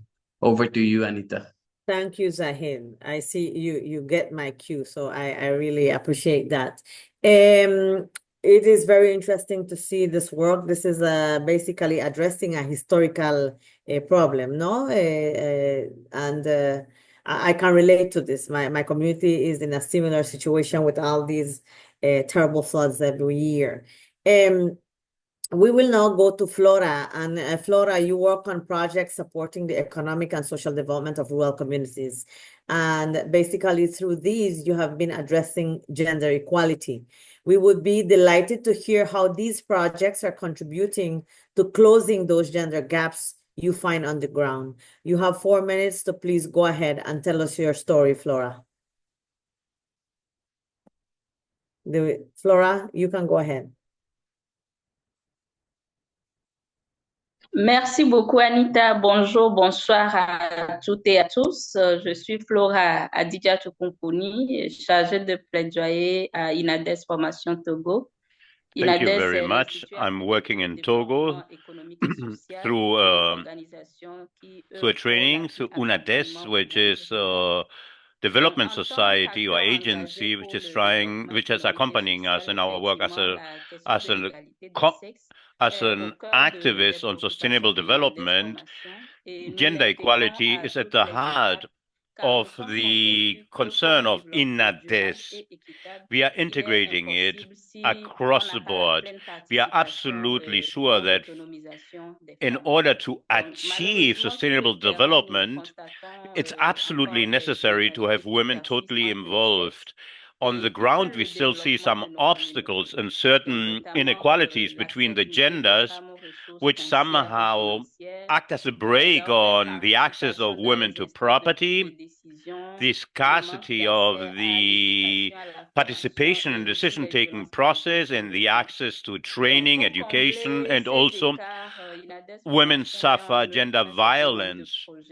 That is the reason why we have started a number of projects adopting a holistic and very sensitive approach to gender, specifically within the framework of this climate action feminist project, which is financed by Canada and which has started in 4 countries of our sub-region, such as Guinea-Bissau, Togo, Ivory Coast, and my own country.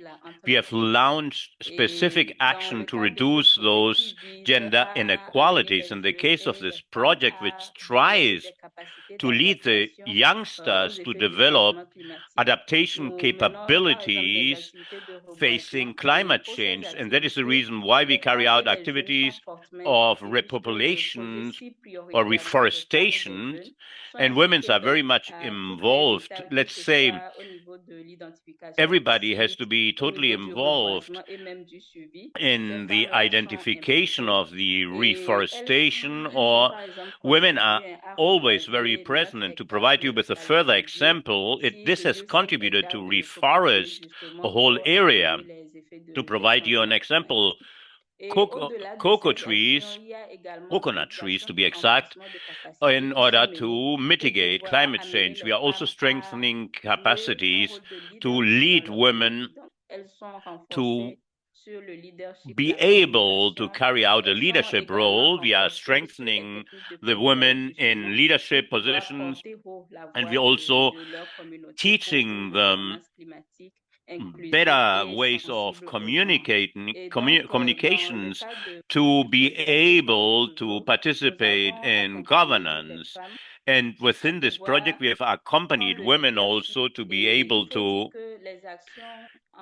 take leadership roles. And we have to further add that these actions are normally address women, but also males, and which participate with us. And we have been able to, let's say, train these men to also allow them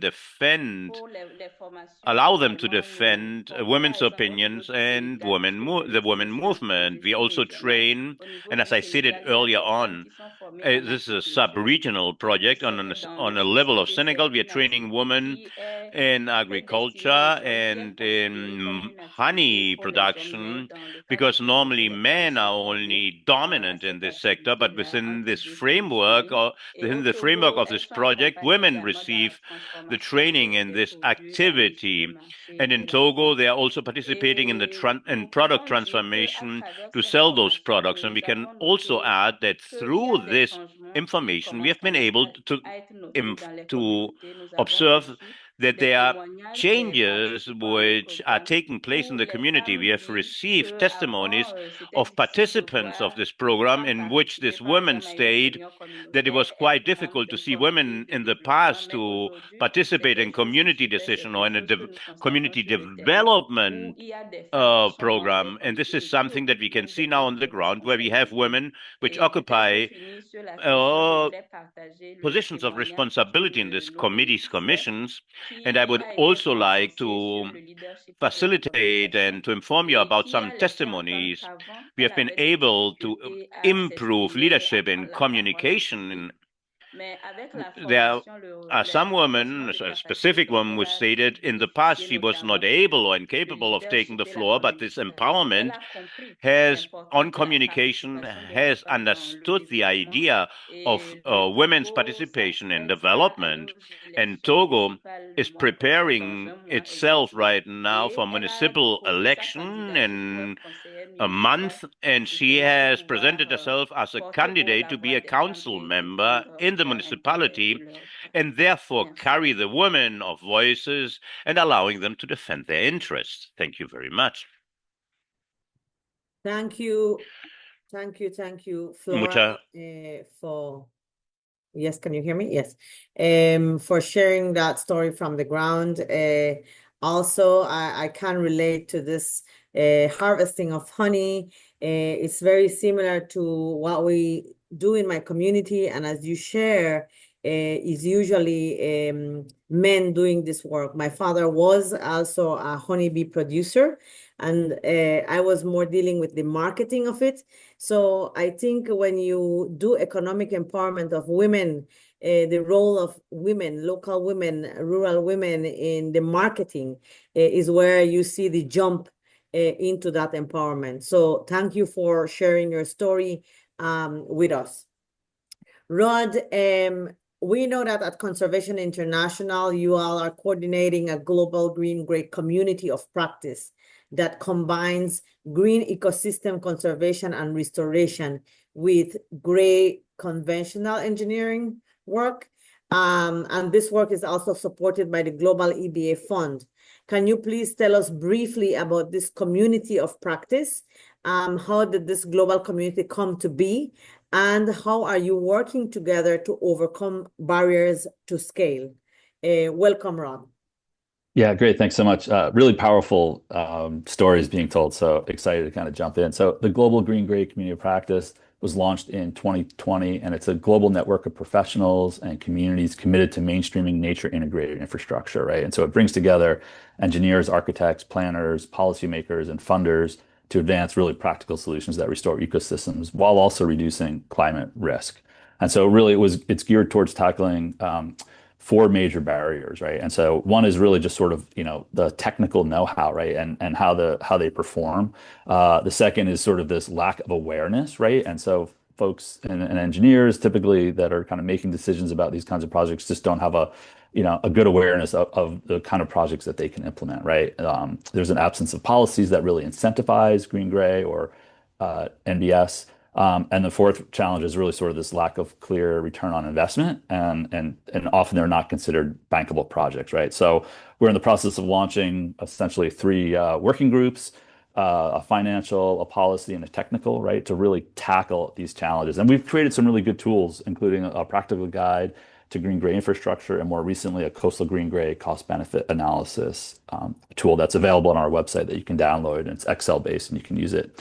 You can move to the next slide. But our focus is not only on building the technical capacity, but also on supporting conditions under which these solutions can flourish, right? Strengthening capacity, facilitating peer learning, addressing systemic barriers that often prevent sort of ecosystem-based adaptation from reaching scale. And so last week, we supported a pilot workshop in João Pessoa in Brazil in collaboration with the Federal University of Paraíba. And there's some photos here from that. And that was led by Alice Piva, our coordinator for the community practice. And it brought together engineering and architecture students with residents of San Rafael, a community facing both climate vulnerability and spatial exclusion. And so the premise was simple. If we want the next generation of infrastructure to be climate resilient, inclusive, regenerative, then we must equip the next generation of professionals to design it. This means not only teaching technical approaches, but grounding them in the lived experience. So we had a great opportunity to do that in person, really test this out.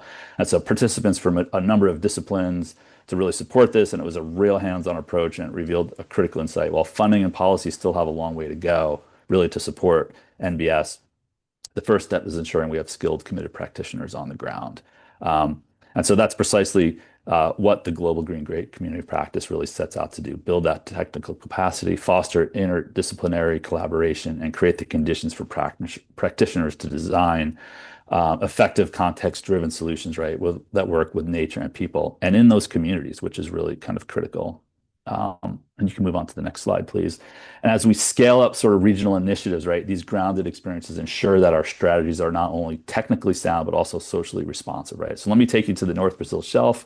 We are really trying to scale, and I think we actually are scaling adaptation. So it's quite exciting. So we're supporting the implementation of a blueprint for coastal resilience, and that's what we're calling it, right? In sort of this region. And it really seeks to accelerate implementation of green gray infrastructure or nature-based solutions really at this regional scale. So it's moving from one-off and demonstrations to more regional resilience, right? From Brazil to Suriname all the way to Guyana. So really kind of a large area that we're working.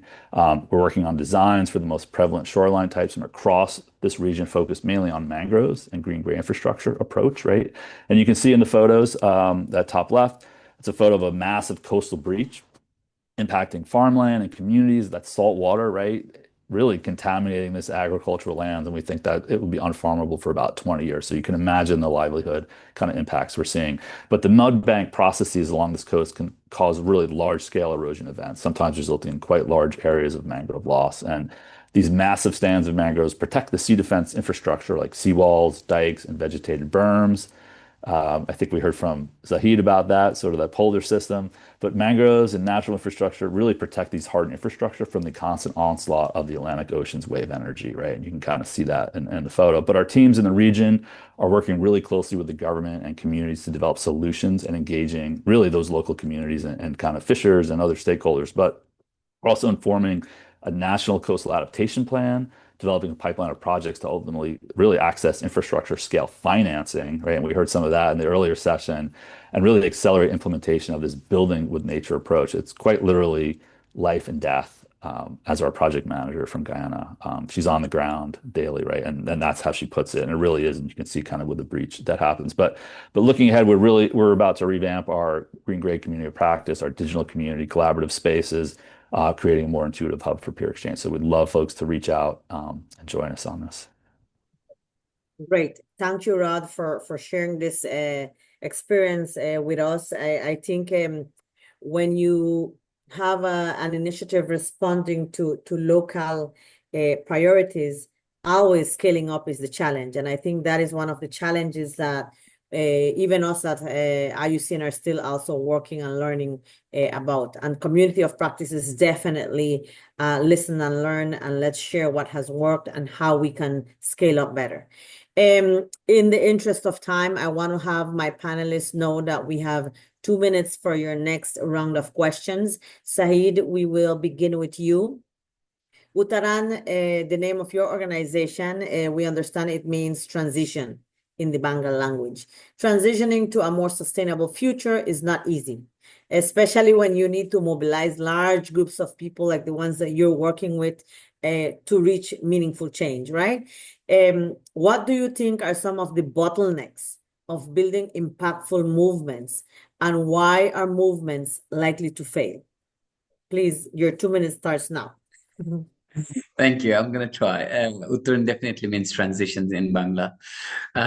For me, there's 4 things. There's first, I would say it's called institutional inertia. What does that mean? Is that the system that people is trying to change, they're deeply resistant to listening. When it's like the policies are written in people's favor, but they're implemented in the favor of power. So it's like the TRM movement that we have. The government have adopted a participatory water governance guideline for that, but lack of financing, elite capture, then technocratic solutions, centralized system. They forget that the people had this movement, and 20 years back we need to come up with another funding through the global EbA Fund to push forward again.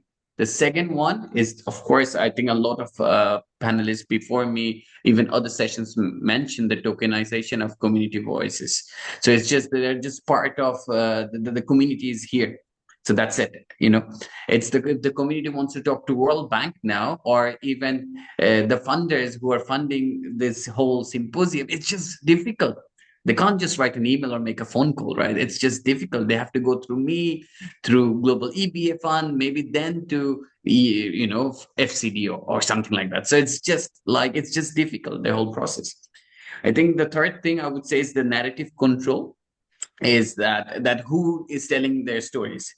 I am privileged that I am telling their stories, but they should be telling their stories as well. The old people and the older women who have led those movements in Bangladesh, in my home, and that's why I am now free from waterlogging. They should be telling their stories, not me. That's the third thing. And the fourth thing is that partnerships are very short term. We are lucky as Uttaran that we have few partners that have been supporting this movement for a very long time. There's one I would love to mention is Missourier. I know I see your hand, but just 30 seconds more. Missourier, who have been funding this movement for the last 2 decades. So it's just hard to find. It's like $10,000 a year. It's still funding both ends. Who is the partner of this consortium wasn't funding up until 2017. They were just writing letters, emails for us saying the world that there is a movement going on and you need to pay attention. So these are the four bottlenecks that I see. But over to you. Thank you. Thank you, Yeah. Saeed. And I think that we can have a whole symposium on bottlenecks that need to be open for a systemic change of the system. And then we will take this to action. No, I think there's a lot of food for thought and lessons learned from different angles there. Flora, we will go to you now. And we would like you to please explore a little further in terms of how can we connect projects to movement building. And in the Feminist Climate Action in West Africa project that you lead, what are those key ingredients for transforming successful local projects into a broader and more impactful social movement? If in 2 minutes you can tell us about that. Thank you.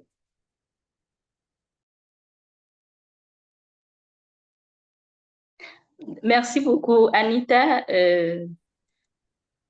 Thank you very much, Anita. I believe that in order to transform the projects into movements, you have to work with the marginalized groups. And this is what we do with our climate action project, with our feminist climate action project. We try to involve females, youngsters, and also men, because we can't achieve anything without men. And we also try to have the participation of the community leaders, of the politicians, and also participation of other agents or actors, which are important to transform this movement into social movements. These people are also concerned about climate change, and they can contribute to obtain positive results regarding these issues. This is what we have done, and the lessons that we have learned through the Feminist Climate Action Project. I believe that another ingredient that I would like to mention is the startup of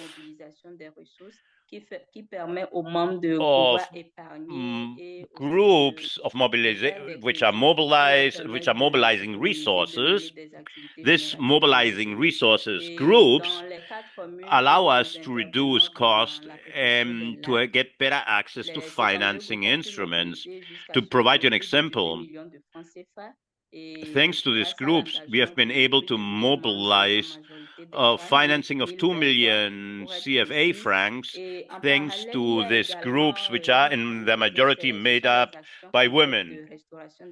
Parallel to it, I would also speak about some specific actions of restorations of ecosystems, of mangrove ecosystems, which have already been carried out in certain areas in Togo. We have also carried out reforestation actions, which allow us to reverse the adverse effect of climate change, and it also allows the women to see themselves as main protagonists and fighters against the climate change, and also strengthening capacities. I mentioned it earlier on, the strengthening of capacities of the different actors through communication actions. And that also means that I do believe that project has not only to limit it to specific actions in time, but much more, they have to be committed to build feminist movements, which should take into account the governance, traditional knowledge, and to foster and promote collective action so that everybody is able to contribute. And I believe that once we link all this action, the youngsters and the women see themselves as important actors of social transformation, ecological transformation on a regional level, also on a local level. And this is important to count and to work with all the actors and to be committed. In this way, these people are not only the beneficiaries, but they really are concerned for and they really work intensively on this project because they see they have an impact on the projects themselves. And in order to finish and wrap up, I would like to add that the lesson that we have learned is that les coopératives des femmes, les groupes de is plaidoyer. related to the involvement of the groups, not only for financing, we have also to involve the different institutions, and we have to create a social movement in which all the stakeholders are involved in an active fashion, so that they see that their actions have a real impact in their fight against climate change. And with that participation, to build strategic alliances which promote the voice of women and other actors in collaboration, cooperation with communication. Well, Le dernier ingrédient pour finir, c'est vraiment okay, la mise en place des let me mécanismes de finish. financement durable The et la last consolidation ingredient des is the activités start-up économiques of locales. financing mechanisms, sustainable ones, and to start financing networks of those specific mechanisms. Okay. Thank you, Flora, for sharing these key ingredients. I think these are some of the common lessons that we have also been seeing across our projects. And I'm glad to hear that these are also working on the ground where you are. Agnes, I will also give you a couple minutes to please wrap up for us and tell us how can you bring the women that you work with, and instead of them being seen as victims of climate change, they can be brought to the table to be seen as agents of decision-making on climate change. So if in 2 minutes, Agnes, you can tell us about that, wrap up with that.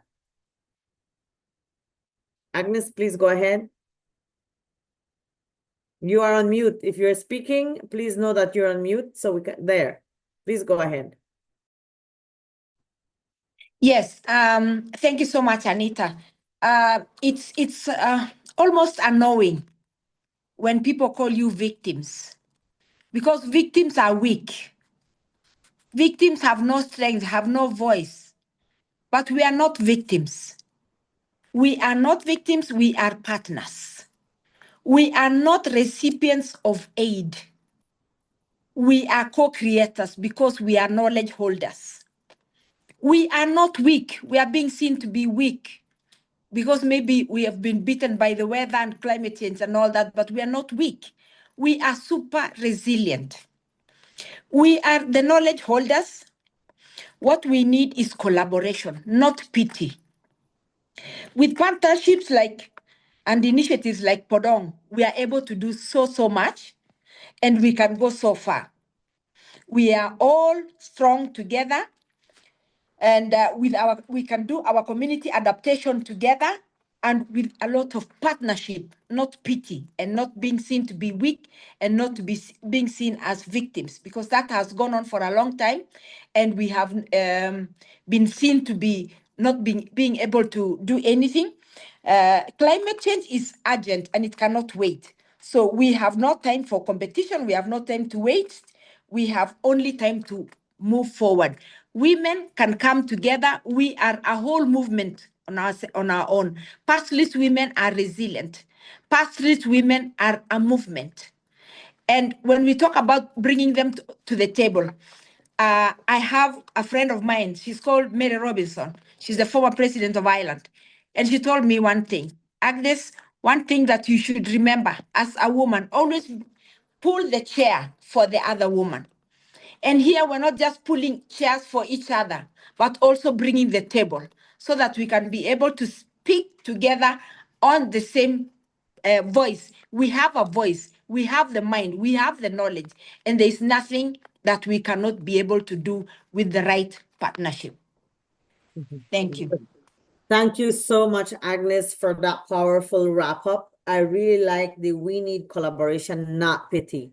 And this applies to women, to indigenous peoples, to local communities being affected by climate change, etc. And that we bring the chairs, but also the table for all of us to be around it for decision making. Rod, we will also be closing off with you and ask you to please reflect very quickly on what are some of your thoughts on scaling up the type of work that you're doing? What is the relationship between community and scales to be able to address climate change? Sorry that we only have 2 minutes. Yeah, that's okay. Yeah, and this is the really tough one, I think, right? But I think what I've seen and what we're starting to see to get traction is that I mean this work has to absolutely touch down in the community, right? And it can really inform the work really well. But I think this connection to sort of a regional sort of plan, right? So sort of something like we were talking about in the North Brazil Shelf, right? So sort of thinking about these community projects, but how they kind of fit into this larger plan, right? And I think that's the place that we can really scale. And it sounds like Zahid is doing that, right? I think he's Southwest Bangladesh, right? A really major mangrove system, right? And it sounds like these polders, right? Thousands of miles or kilometers of polders, but that restoration kind of scaling up to something much more regional, right? So having sort of these regional, I think, perspectives or regional scales in mind so that we don't lose sight of that. And so I think that can help us kind of move from community to kind of this larger scale.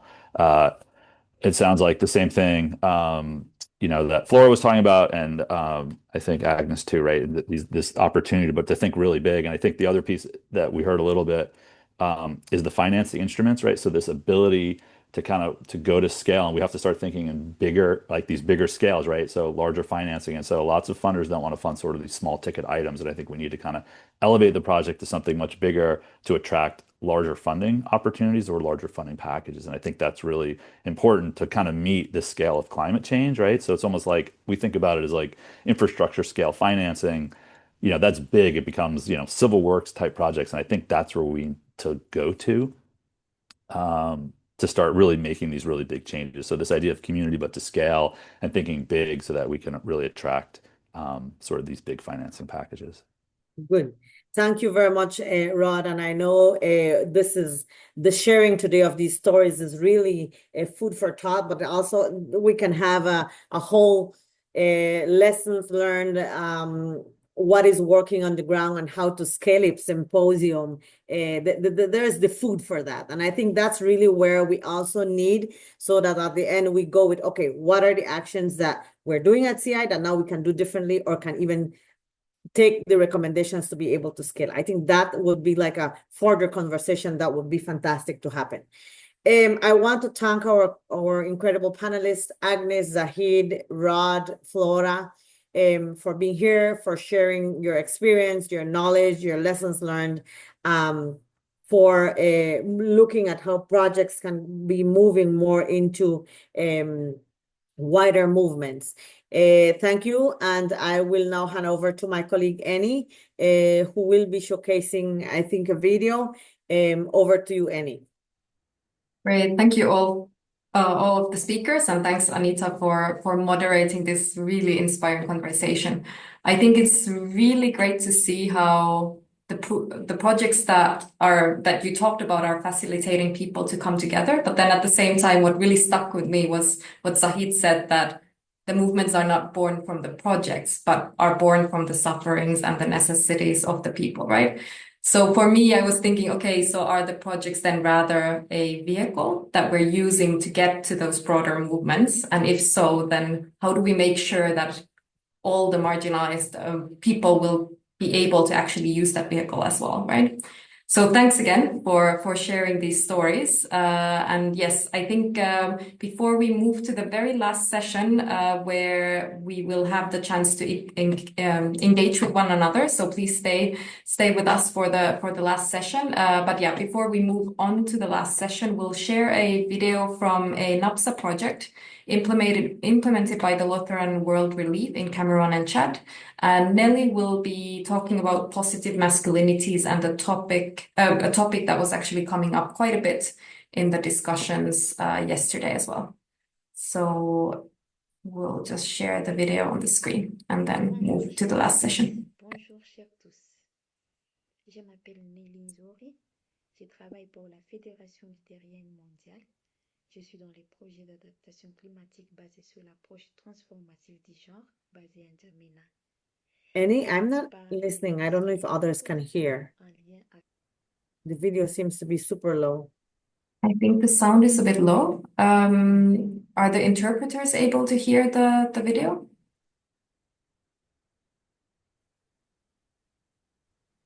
I'm afraid not very well at all. I think we can try one more time. Je m'appelle Nelly Nzori. Je travaille pour la Fédération. Bonjour Super chères low. toutes, bonjour chers tous. Je m'appelle Nelly Nzori. Je travaille pour la It's Fédération. super, Yes, super, super I think low. it's Yeah. difficult to hear. So I think what we'll do, we'll share this video with all of you, and we hope that you can connect later on and watch this video from this project and this discussion that or this topic that Nelly is bringing to the table on positive masculinities. So with this, I think we can go on to the next session. Encourage les comportements masculins responsables. I can ask colleagues to move to the next slide. Great. So we're moving into the session where we want to hear from all of you. So this is the exciting part of the program. What I'll do is I'll just pass it on to my colleague Wendy, who will be facilitating us through these breakout sessions and moderating the discussion that goes forward from here. All right, everyone. Thank you so much for your attention over the last 3 days. Now we finished 9 hours in total, 3 days overall. Thank you. I appreciate your time, your participation, your engagement. Thank you to our speakers and panelists also for giving us their time. We want to move into the interactive session today. So what we're going to do with the last session is go into breakout groups. We've sat through panels for 6 sessions so far, talking about Indigenous and local action, intersectional struggles and resistance, talking about, project showcases where we discuss frameworks, tools, and practices. Today, we started with financing gender and climate action and how to make that work happen. We've identified financing as a key gap. And of course, our last session was how do we move from project to movements? So really what we want to do with this breakout session is to hear from you all based on your experience, with the work that you're doing, your expertise, and all of this to really bring together key actions that we can take forward following this symposium. So if I could please have the slide with the the slides with the questions.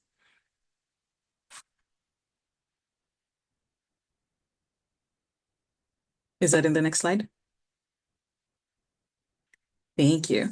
Yes, so our session today is really where do we go from here?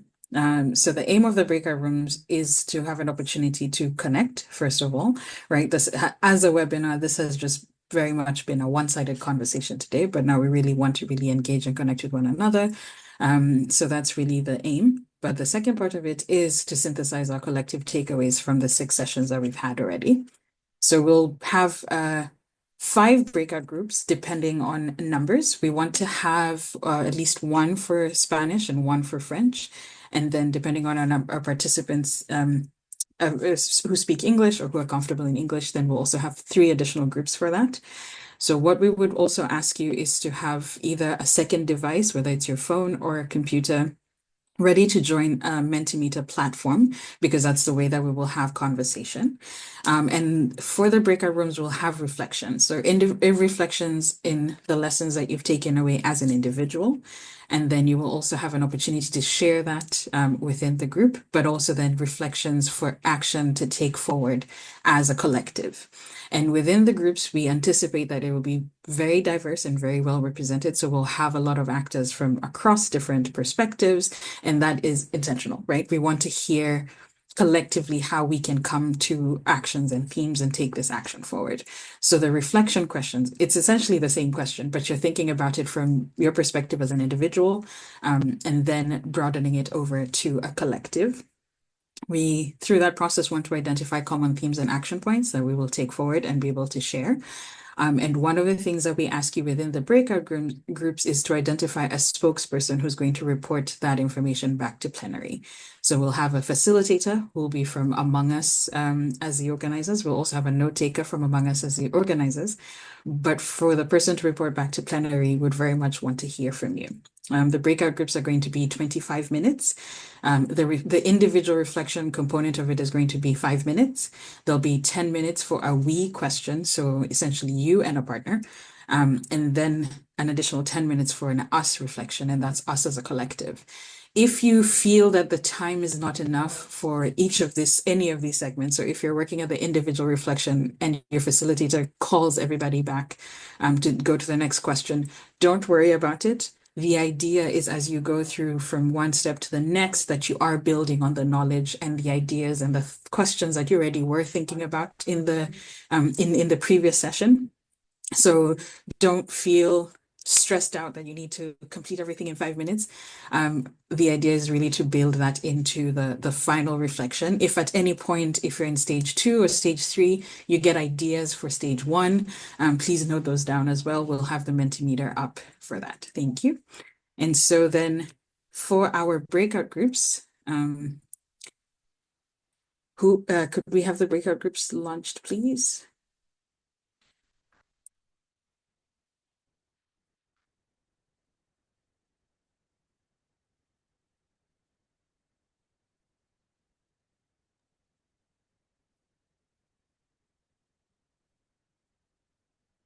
Is that Catherine, Zoe, who's launching the breakout groups?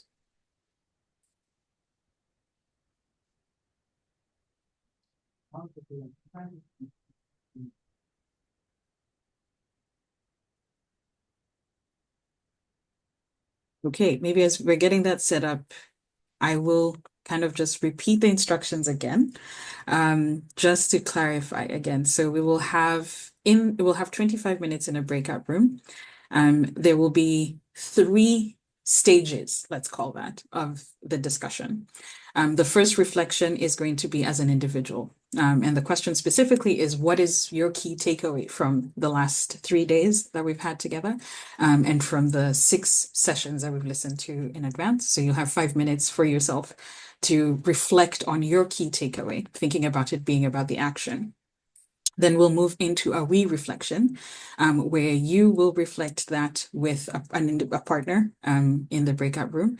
So it could just be over chat. It could also be over Mentimeter, but you're essentially identifying at least one other person that you can share. This was my key takeaway, and that other person will also share their key takeaway. And together from that group, you'll come up with the we takeaway of that.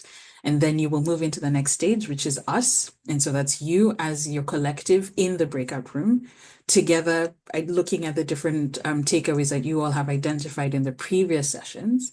What are the takeaways that you're taking as a collective? And the objective of this, of course, then is that at the end of the breakout sessions, we will all have within this group 2 action items that we can take away that are drawn from the reflections. I was saving it because I didn't want to share the slides right now, but just to illustrate the example, I will share my slide on the questions in the breakout group. Oops. Oh, this one is blank. I think, Wendy, we can go ahead with breakout rooms. I think they might be Our ready breakout now. rooms are set up. Yeah, Great. so if we can just so pass then our on. facilitators will be able to then break folks out and explain additional information in the breakout rooms. So then for this point, oh, so I see comments. Someone said that they cannot hear, but I think that's about the video. So you will see now, if you look at the tab below on your Zoom, you will see 5 breakout groups have been set up. You'll have 3 English rooms, 1 for French and 1 for Spanish. Please go into the breakout rooms and then select the room, and then you can join. Or if you would like, you can also post in the chat what language you would like to, what language breakout room you'd like to join, and then we will be able to assign you.